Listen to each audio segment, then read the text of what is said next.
Buenos días, caminantes. El vídeo de hoy lo he llamado Perdido, encontrado, roto y enmendado. Y quiero hablaros de una cierta superstición personal que tengo al respecto de los objetos. Y voy a empezar a introducirla directamente con ejemplos. Mi señor marido es pagano igual que yo, tenemos la misma tradición y él, al contrario que yo, practica muy poco. En ese sentido, yo soy la sacerdotisa de la casa, yo soy la que se ocupa de esas cosas y soy la que tiene más intención práctica. Siempre ha sido así, pero con el tiempo él ha ido dejando de hacer más cosas. Y yo también en realidad, pero creo que partíamos de un punto en el que yo también era mucho más activa. Mi marido, cuando lo conocí, ya tenía una herramienta mágica hecha por él, maravillosa, que era un báculo muy alto, con unos cuernos de carnero, con unas plumas, cosas que él había encontrado en el campo, pues, haciendo cautación, y él había hecho su propio báculo con mucho tiempo, con mucha paciencia, y lo utilizaba cuando hacía más cosas. Pero hubo un momento que llegamos a la casa en la que vivimos ahora, que dijimos, bueno, ¿y qué hacemos con el báculo? Y él puso un clavo en la pared, lo colgó ahí y dijo, bueno, de momento lo dejamos aquí, está visible, decora, y cuando lo necesito no tengo más que descolgarlo. Y ahí se quedó el báculo. Pasaron años y al báculo le entró carcoma. Un día yo le dije, cielo, creo que este báculo empieza a tener carcoma. Trátalo, porque, bueno, trátalo. Es una herramienta que has hecho tú y está bien que la cuidemos, ¿no? Y pasó más tiempo. Hace menos de un año decidimos remodelar parte de la casa, remozarla un poco, en realidad, un poco de pintura, cambiar un par de muebles, y sacamos el báculo del gancho de la pared, del clavo de la pared. Y claro, es un palo grande y no sabíamos dónde ponerlo, entonces no se me ocurrió mejor cosa que meterlo dentro de un paragüero muy alto que teníamos en ese momento y apartarlo para poder hacer la remodelación y luego ya veríamos qué hacíamos con él. Bien, como ya os he dicho, la parte alta del báculo tenía más peso porque había unos cuernos y demás, así que esa parte que pesaba quedaba por encima del nivel del paragüero. Pusimos el báculo en el paragüero, hicimos 4 cosas y de repente oímos un golpe. Y cuando fui a mirar, el báculo estaba partido en 2. Le había entrado tal cantidad de carcoma que por dentro estaba todo agujereado, alveolado, era hueco. O sea, la madera había perdido toda la solidez. Y eso en un báculo es una locura, porque básicamente un báculo es un axis mundi y necesitas que sea sólido. Claro, si lo usas. La falta de uso, la falta de atención a su práctica, destruyó esa herramienta. Y en ese momento me pareció un toque de atención muy grande. Intenté decírselo a mi marido, pero él estaba más disgustado por haber perdido la herramienta que no otra cosa, y no quiso escuchar lo que yo le quería decir, porque él ya sabe que yo tengo esta superstición sobre las cosas. Creo que las cosas, especialmente las cosas que usas habitualmente y que tienen un significado simbólico para ti, terminan diciéndonos cosas. Como ya os he contado muchas veces, yo empecé en el paganismo a través de la Wicca. Y como casi todo el mundo, me compré un pentáculo. Me compré un pentáculo muy mono, además con una pequeña amatista, porque, bueno, soy Piscis, es un poco lo que se pretende y además me gusta mucho el color morado. Y, bueno, lo llevaba todos los días, ¿vale? Desde el primer año de universidad lo llevaba encima todos los días. 3 años después, mi camino había cambiado mucho y yo ya no me consideraba wicana. Y un día la cuerda del colgante se rompió y se me cayó el colgante. De hecho, lo encontró otra persona en el ascensor de mi casa y me lo trajo. Oye, creo que esto es tuyo. Y fue un pequeño shock. Es decir, yo ya no me consideraba wicana y había eliminado de mi vida muchas cosas wicanas. De hecho, como casi todos los conversos, estaba en un proceso de renunciar a cosas que yo consideraba meramente wicanas. Después he hecho equilibrio con eso. Hay cosas que he recuperado los pentáculos porque me gustan, son bonitos. No forman parte de mi tradición, no llevo uno siempre, pero me gustan. Entonces, pues ahora ya tengo más bisutería de pentáculo, que también es una forma de reconciliarme con esa parte de mí, de mi pasado, ¿no? Pero ya no es algo con la carga simbólica que tenía aquel. La cuestión es que me lo devolvieron y solo tenía que coger otra cuerda y volver a hacer los nudos para volverlo a llevar, pero vi ese simbolismo tan claro de realmente esto ya no te pertenece, esto ya no es algo tuyo. Durante algún tiempo ese pentáculo lo tuve en una caja con la foto de una ex amiga que también me había acompañado durante esa etapa de transición entre la wicca y la no wicca, y al final nuestra amistad pues se disolvió. Y de algún modo mentalmente ambas cosas eran prácticamente lo mismo. Y después, con el tiempo, los diferentes cambios de casa y tal, ese pentáculo desapareció todo de mi vida. Porque no iba a volver realmente a esa senda, no voy a volver realmente a esa senda, y me parece que simbólicamente es muy definitorio.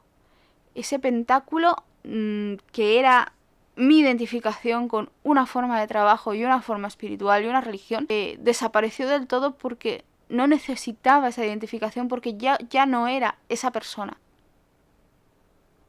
Después tuve una cosa similar con un anillo.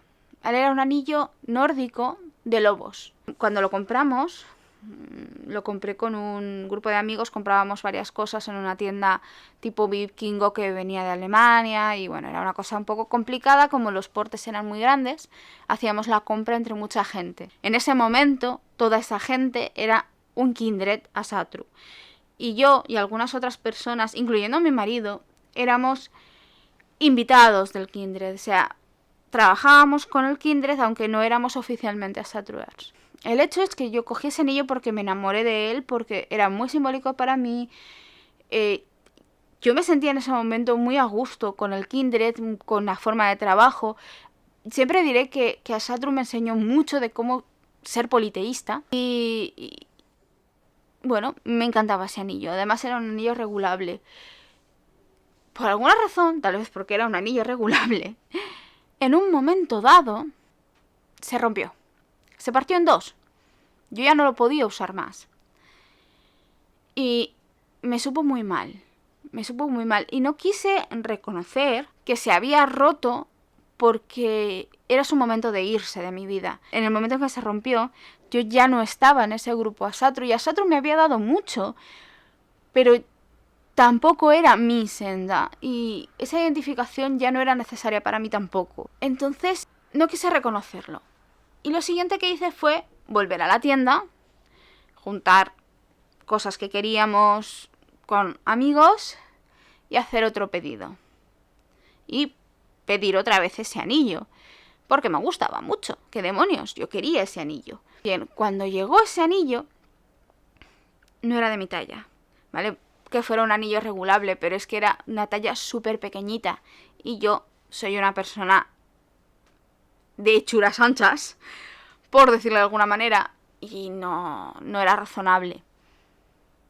Y justo en ese momento estaba teniendo una relación de amistad bastante intensa con una persona para la cual los lobos eran muy importantes a un nivel simbólico. Era una persona que salía habitualmente a la sierra, que tenía contacto con lobos, y sabía que ese anillo le gustaba y a ella le iba a caber. Entonces se lo regalé.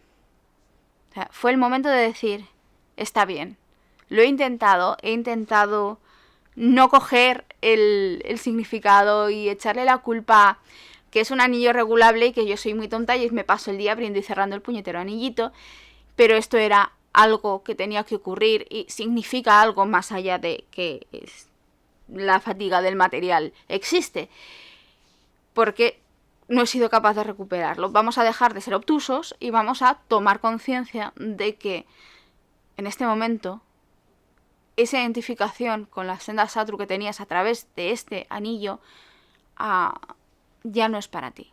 Y que esa senda ya no es para ti. Y que tienes que seguir adelante.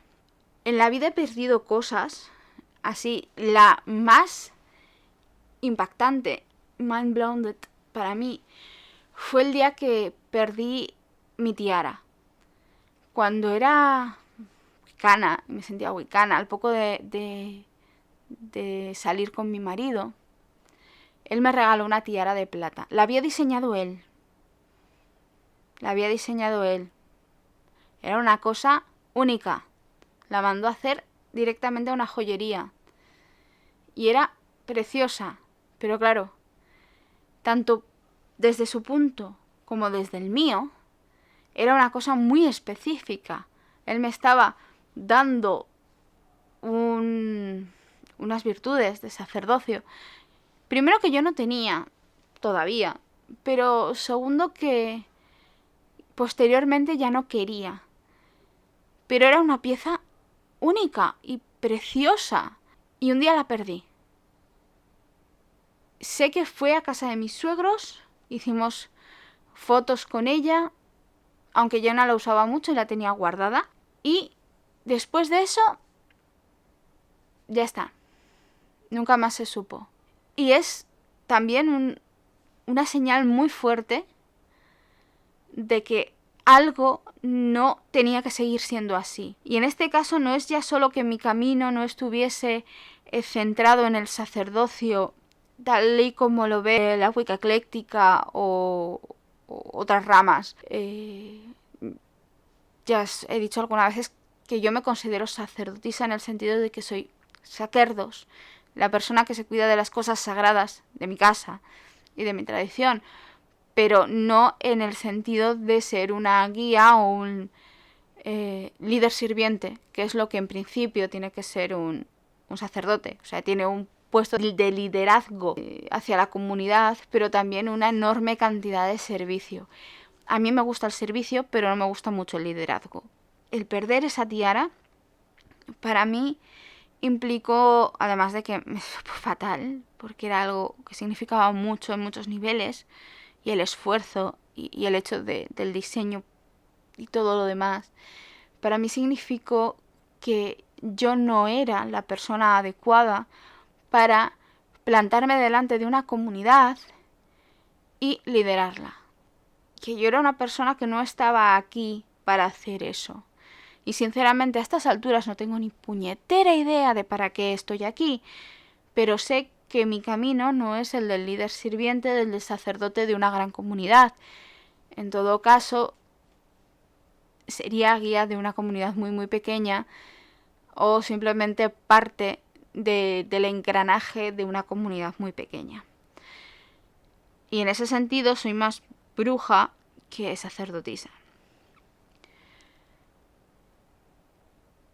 También he encontrado cosas que me han guiado un poco en mi camino. Incluso a veces más de una vez. Sé que es una forma muy extraña de decir que recibes una señal, pero durante una época yo compraba valorio variado y hacía pendientes y tal, los ponía a vender en eBay. Y eran una tontería de cosas y nunca tuve mucho éxito, que digamos, y era simplemente un entretenimiento. Y entre esas cosas siempre me quedaba algo. Y me quedé unos pendientes de serpientes que me gustaron mucho, eran redonditos. Y los llevé durante una época. Porque simplemente sin más simbolismo que me gustaban las serpientes. Y los perdí. Porque sí, los perdí. Pasaron años desde que perdí aquello. Y hace poco me encontré uno exactamente igual en la calle delante de casa. Pues que exactamente igual de los que había perdido. Había pasado un montón de tiempo. Es que era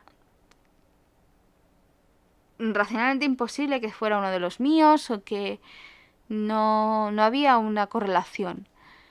Y me lo subí.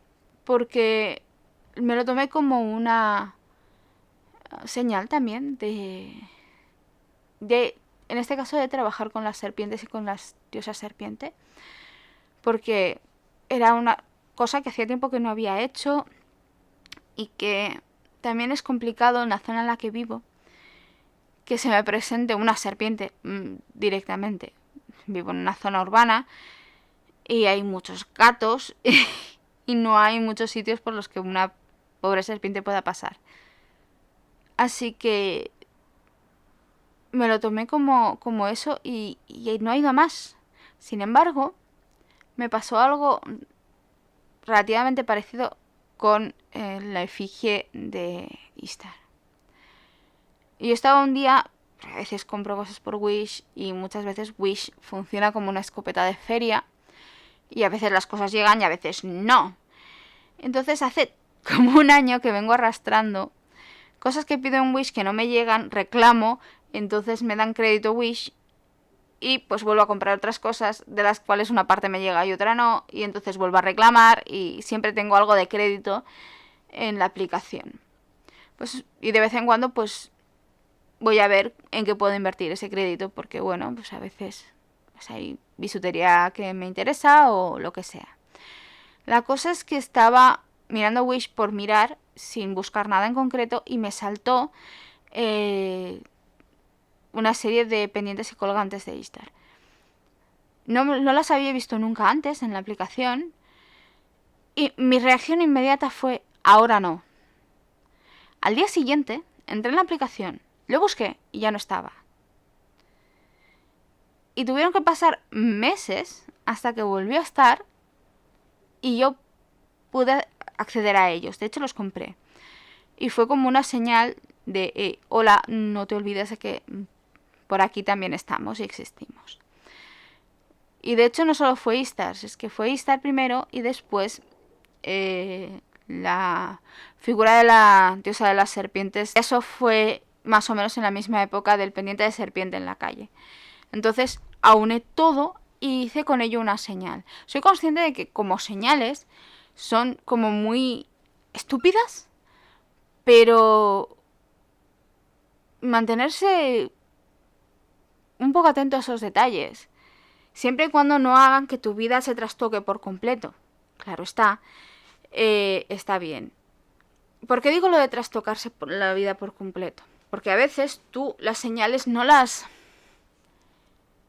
puedes interpretar bien, no las sabes interpretar bien, no las ves, o simplemente estás tan ansioso porque lo divino se comunique contigo que ves señales en todas partes. Entonces, intentar vivir de señal en señal es muy cansado y además puede llegar a ser muy pernicioso. Tenemos una vida habitual, común, en la que tenemos que vivir, que está más allá de cualquier tipo de señales y que es en lo que nos tenemos que centrar. Si tus señales o tu búsqueda de señales te lleva a desconectar de tu vida normal o a tomar decisiones que no son lógicas, que son estrambóticas solo porque te ha llegado una señal, entonces podemos tener un problema, porque puede que la señal no sea tal. Ahí es cuando uno recomendaría consultar a otras personas, buscar un sacerdote de tu tradición o un buen adivino, un buen tarotista, que tengas confianza con él y a quien puedas pues consultar, o simplemente amigos, porque tus amigos van a ser mucho más racionales que tú en las cosas que te pasan, en tus señales. Entonces tú puedes tener una pequeña obsesión y decirle a tus amigos, oye, me parece que esto significa lo que sea, y tus amigos pueden decirte, creo que te estás pasando. Por ejemplo, oye, me he encontrado plumas de paloma y creo que es una señal de Afrodita para que le rinda culto. Y entonces tus amigos te dicen, ajá, ¿y en tu calle hay palomas? ¿Anidan habitualmente? Porque si es así, igual es solo una señal de que hay palomas.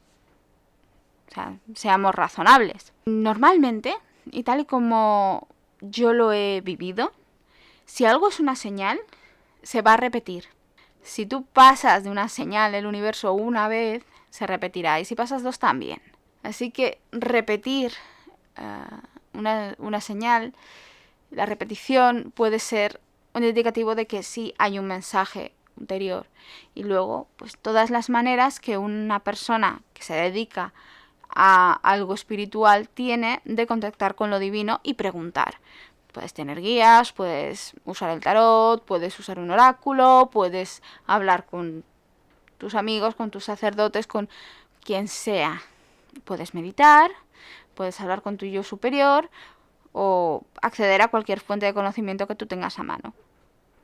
En mi caso, perder, encontrar, que las cosas se rompan, son señales. Y en algunos casos, ver que algo se va a romper y poder enmendarlo, también lo es. Es decir, enmendar es corregir, reparar. Es la única vez que me ha pasado. Yo tengo una baraja de tarot con la que estaba trabajando de forma relativamente habitual. La guardé y 3 o 4 días después me encontré una carta de esa baraja en una habitación de la casa totalmente irrisoria, en un baño. Además, en un estante del baño. Y fue como, ¿qué haces aquí? Si no lo hubiese tenido cuidado, esa baraja no me habría servido nunca más. Y esa carta no me habría servido nunca más. Habría tenido que tirar la baraja. Pero lo consideré una señal también. Fui a la baraja, guardé la carta, me apunté qué carta era.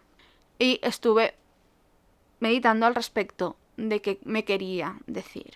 También me ha pasado alguna vez con runas. Una vez estando con una amiga, estuvimos tirando cartas, tirando runas. Una noche recogimos bien y nos fuimos a la cama.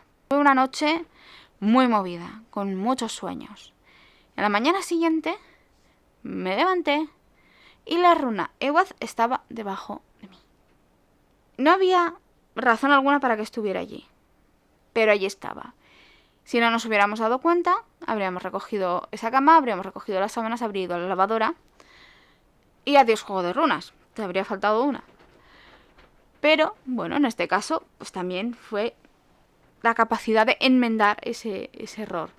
Además de que el hecho de que sea una runa o una carta ya te da un mensaje por sí. Soy consciente de que todo esto es un poco random y he estado a punto de ponerle el sellito de story time a este podcast. Pero bueno, creo que no es lo suficientemente coherente para ser una historia, sino que es como un conjunto de anécdotas. Para mí, todas estas anécdotas tienen sentido y una cohesión entre sí. Y me gustaría saber si para vosotros también tiene sentido una cohesión, lo veis razonable. Es mi forma de ver las señales con objetos, especialmente son cosas que se rompen, que se enmendan, cosas sagradas, pero también se puede aplicar a cosas no sagradas. Hay veces que según se me rompe un plato o se me muere una planta, yo sé que ahí había algo, una energía, una entidad que estaba intentando llegar a mí y no ha podido. Son mis supersticiones. No tengo manera de demostrarlas, pero es lo que yo creo. Y me gustaría saber si vosotros mantenéis unas supersticiones parecidas, o si no lo habéis hecho hasta ahora, si le encontráis sentido a las mías.